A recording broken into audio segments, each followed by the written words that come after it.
Hello.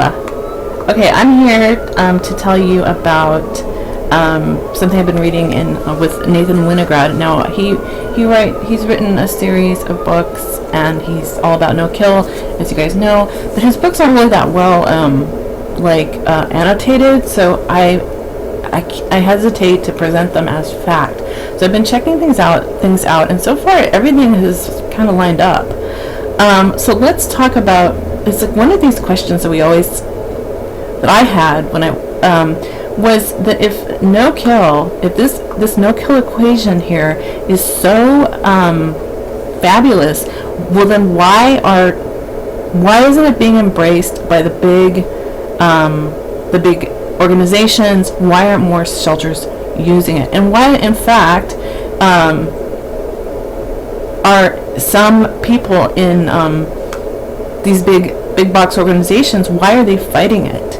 Okay, so we're going to go and we're going to get a little intellectual here, and we're going to go back and we're going to look at this guy named Dr. Semmelweis, and he was living in the 19th century in Austria, and this was before they really understood what caused diseases. Okay, but they definitely understood how to build institutions, as you can see by this beautiful building here. Okay, so they had an impressive institution. Okay, I just want to draw some comparisons here. They had an impressive institution with, like a lot of impressive things. Okay, not unlike some of our large animal protection organizations. Okay, so Semmelweis he's working. This is basically a hospital for the poor, but with the poor at the same time this was going on, the medical profession was struggling. It was struggling to become recognized as a profession itself, and there was kind of this battle that actually goes on to this day between physicians and hospital births versus home births with midwives. And basically what was going on is that huge impressive building I just showed you, a lot more women were dying, okay, in that huge building during childbirth than they were at home births or even in the midwife training section. So what this Dr. Semmelweis decided was that they needed to have some kind of hand washing being done between patients, and definitely between going from an autopsy to a patient.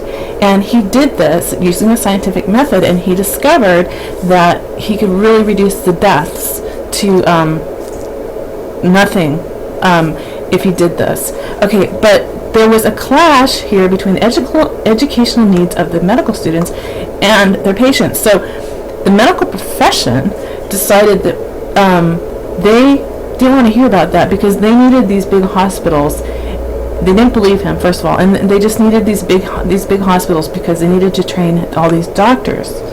Okay, and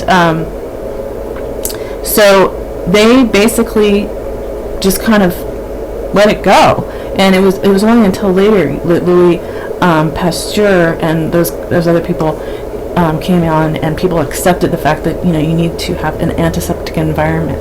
Okay, so basically when there is a new kind of technique that's discovered, the world doesn't run on logic. When there's a new type of techniques that is discovered, we have what we call the Semmelweis reflex, and that is the reflex-like tendency to reject new evidence or knowledge because it contradicts established norms, beliefs, or paradigms.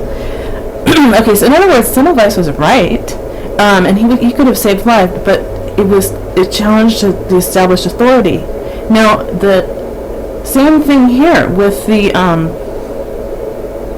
no-kill equation can save animals' lives, but it's not being used because it basically challenges established authority, like this guy, okay, at the ASPCA, and that's just wrong.